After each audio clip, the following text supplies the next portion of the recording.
Hello, welcome to Adaptive Sports Talk. My name is John Teagar, and I am hosting this edition of Adaptive Sports Talk.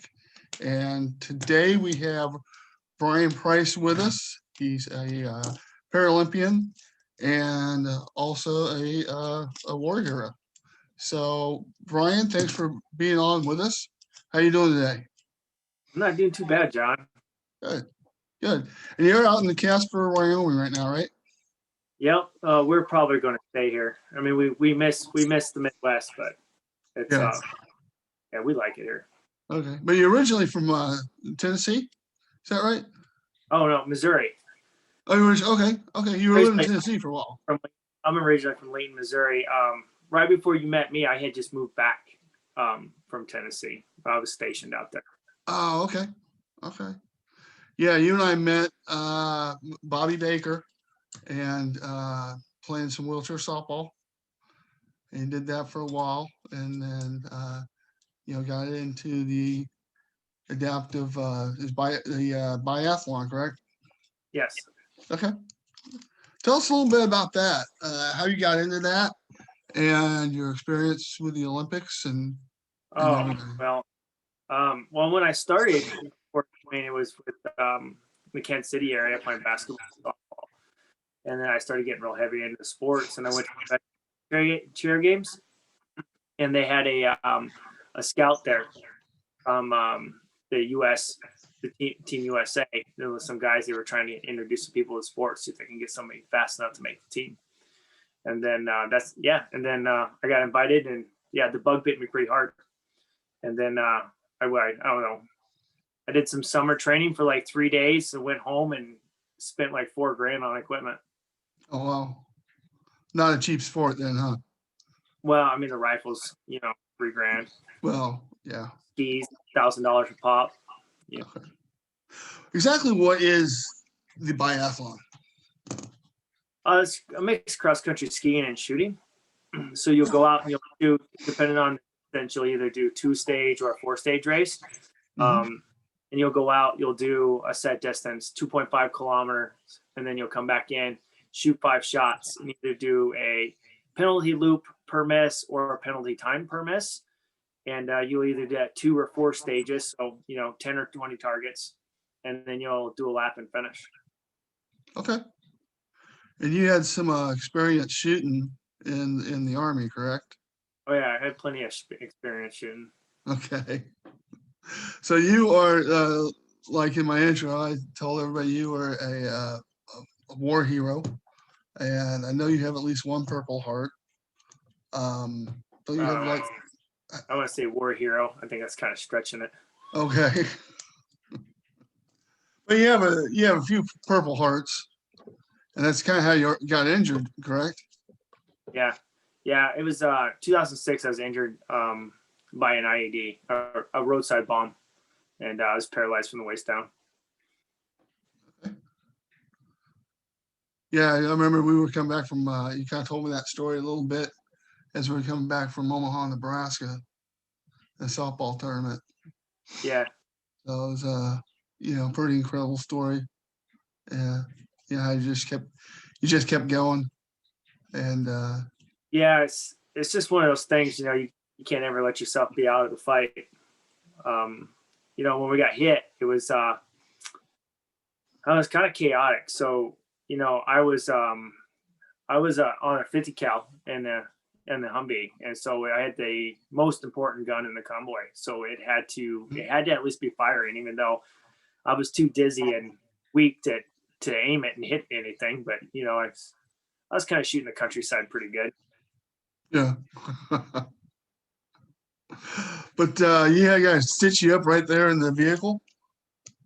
Oh no, they dragged me. They had to drag me out.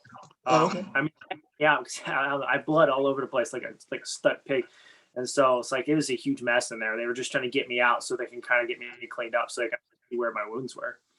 And then they temporarily patched me, and then they sent me off to a field hospital to pass out unconscious for a while. Yeah. And I woke up about a week later. Oh, okay. Wow. Okay. But then you I got think to. I'm sorry. What's it? I'm sorry. I think it was a week. I'm not. I mean, I wasn't really counting very well. So Oh yeah. 2 months. There's like 2.5 months. It's just real hazy. Gotcha. But yeah, then you came and once you got out, you started doing your sports with the basketball and the softball and. Well, not right away, unfortunately. Where I lived, there just wasn't that much for sports. Yeah. I was doing hunting and fishing. I was active, but I wasn't. And of course, I worked out. I lifted weights, and I'd go out and push my wheelchair and stuff like that, and do some cardio and stuff. But I didn't really get into sports until I met Bobby Baker at the VA. Okay. How often are you working out now? I mean, you're still training. I mean, they're Let's pretty see, intense workouts, aren't they? eight times a week at least. Oh wow. Okay. And how many hours? How many hours in a day you think? How many hours? Oh, man. I don't know. 22 hours a week. 22 hours a week. Okay. I mean, areas it goes up and down anywhere from intensity and time. It's all changing depending on what you're doing, preparing for what races and whatnot. Yeah. But if I'm in the middle of like my super long weeks with something very particular in the summer, I do at least one of those really hard long weeks in a month, and I'll do up to 26 hours sometimes. Wow. A couple 2-a-days. Yeah. Yeah, that's a lot. I don't know if very many people keep up with that.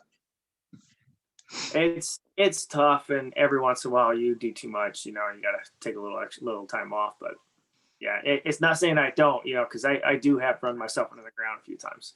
Yeah. My coach just looked at me and go, not today. Go home. Yeah. He's just like, yeah, like that's what I got yesterday. He looked at me and goes, yeah, you've been going really hard all week. Why don't you take tomorrow off? It's going to be cold anyway. So yeah, it's like 4 degrees today. So it's pretty cold. Okay. Yeah, it's around 7 here in Kansas. Oh, really? City. Yeah. It's getting man, cold. that's cold there. That's real cold there. Is it humid?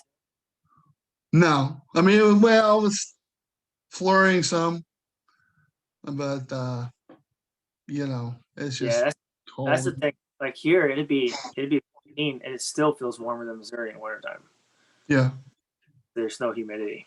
Oh, I gotcha. Yeah, because I mean it's so cold here. Just the altitude and everything just sucks all the moisture. Yeah. And you're always looking for veterans to come out there, aren't you? Come out and do some cross country stuff? Yeah. We have a veterans program here.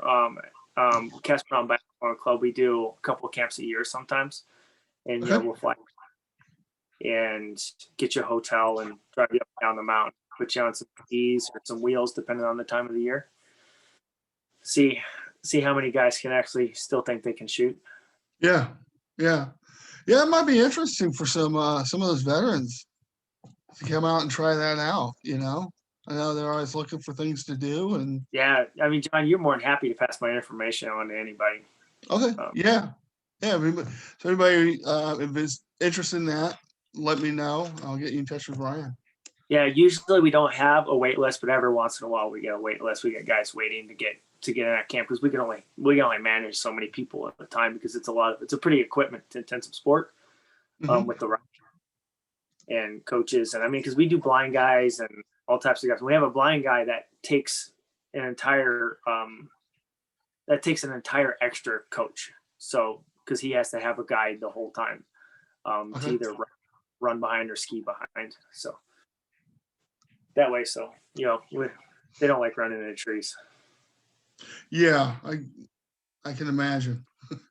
I know at Snow Creek they have that with the blind. They'll have a guide taking them down the hill, but this is more cross country, so a little bit different. Yeah, I actually got blind. I actually got certified last year to guide the blind on skis.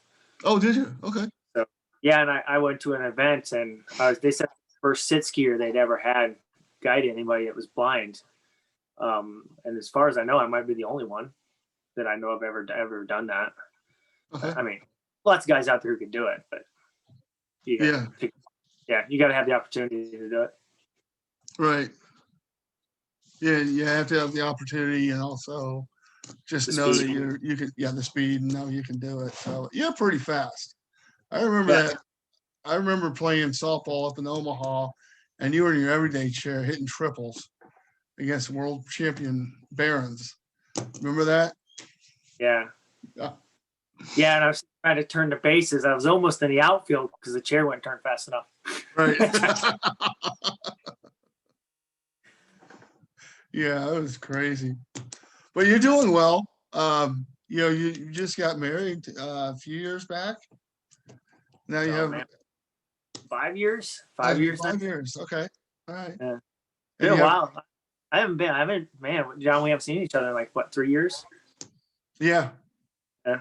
yeah, probably something like that. I mean, we talk every now and again though, so that's always Yep. good.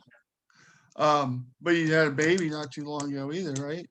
Yeah. Last year or so. Yeah. He's a go-getter boy. He's moving.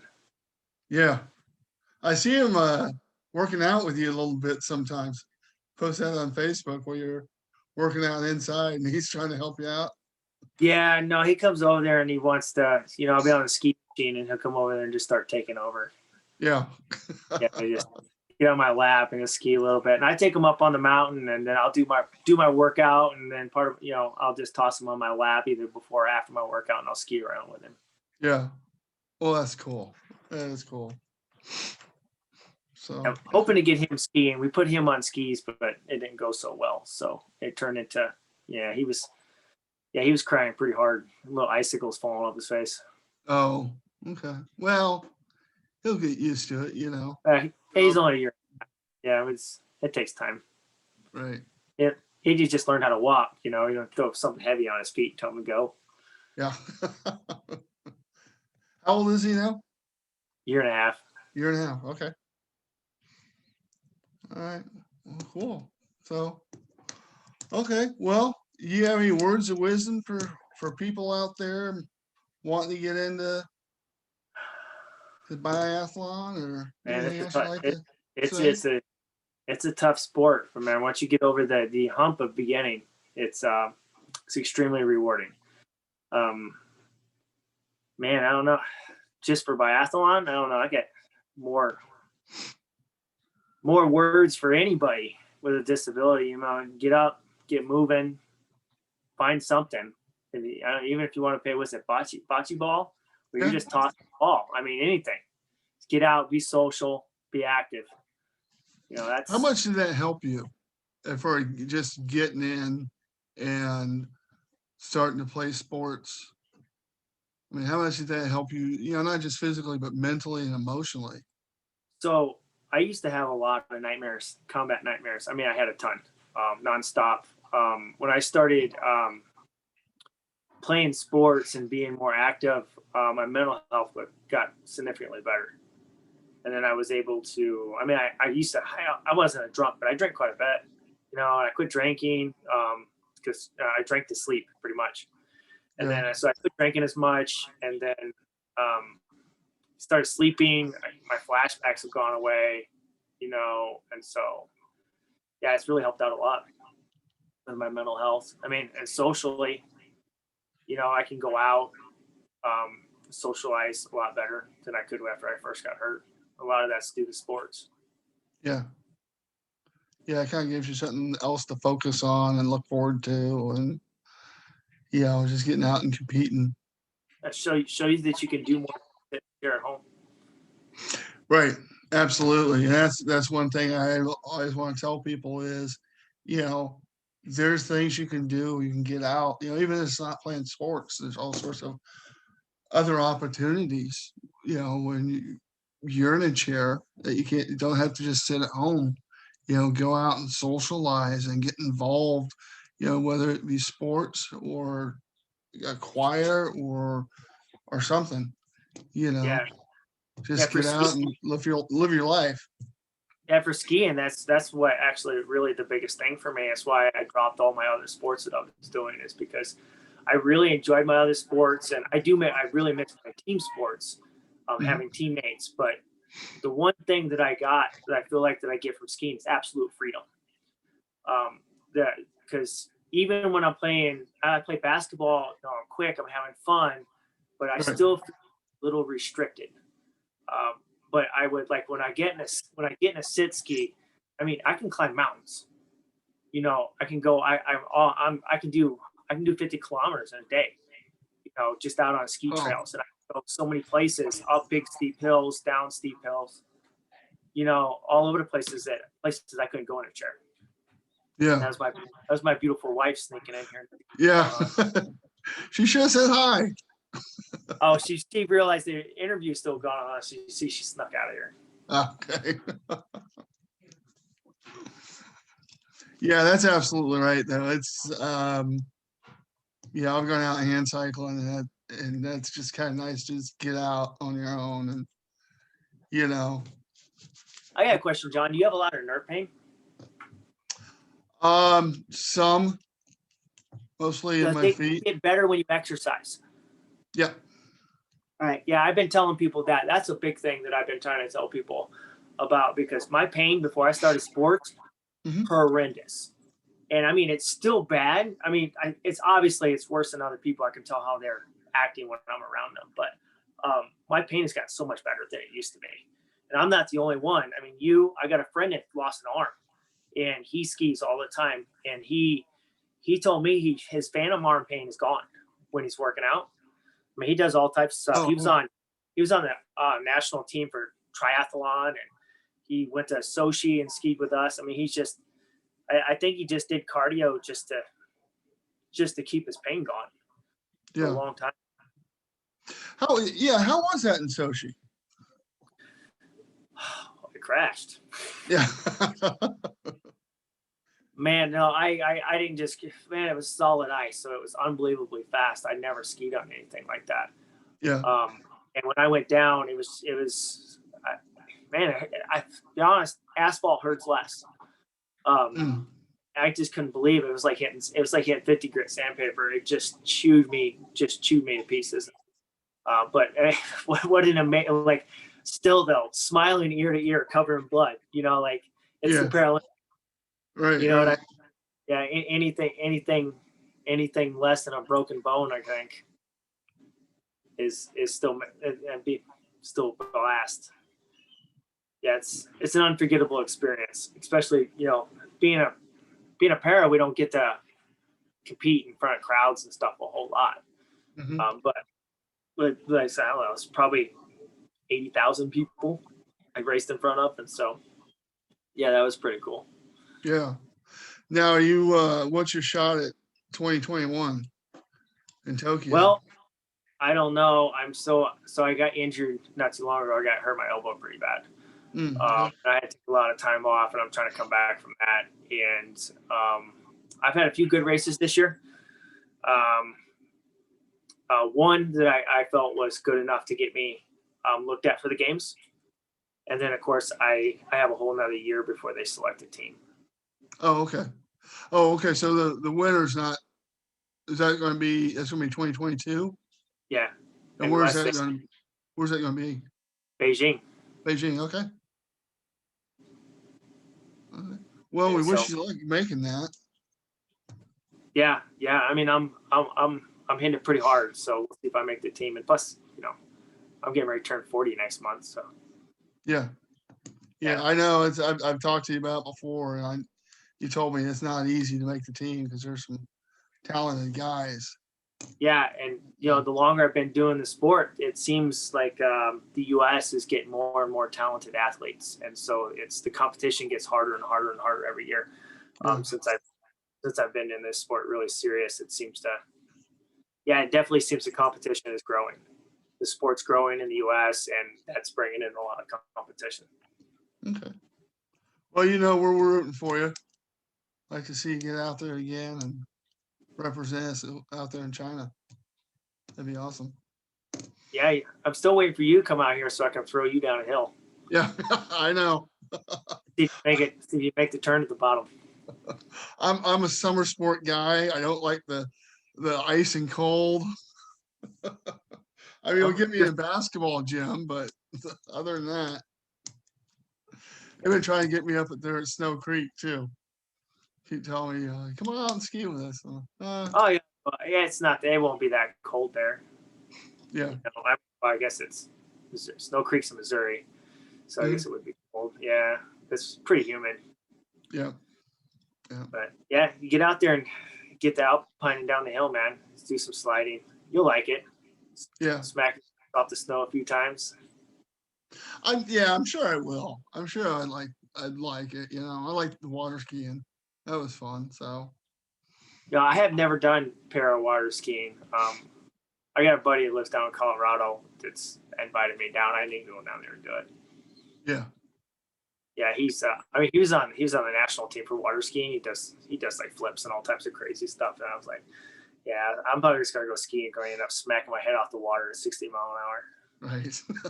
Yeah, and, doing kind of what I do. Taking it I a little don't too. do.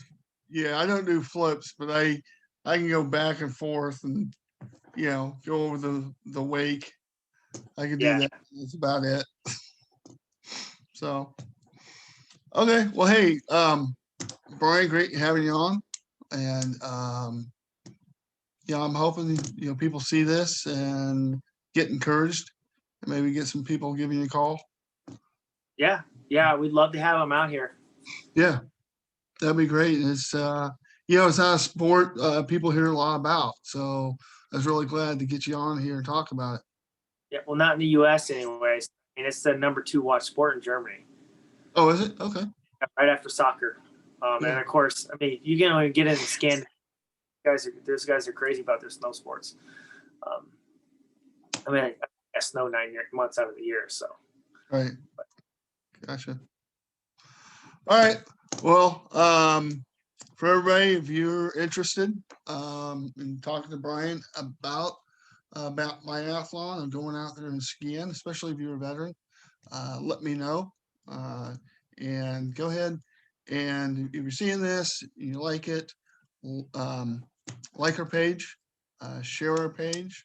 We're trying to get some more followers on here. We're doing this about once a month, talking to different individuals in the adaptive sports world. Okay. Thanks for watching Adaptive Sports. This is John Teagarden signing out.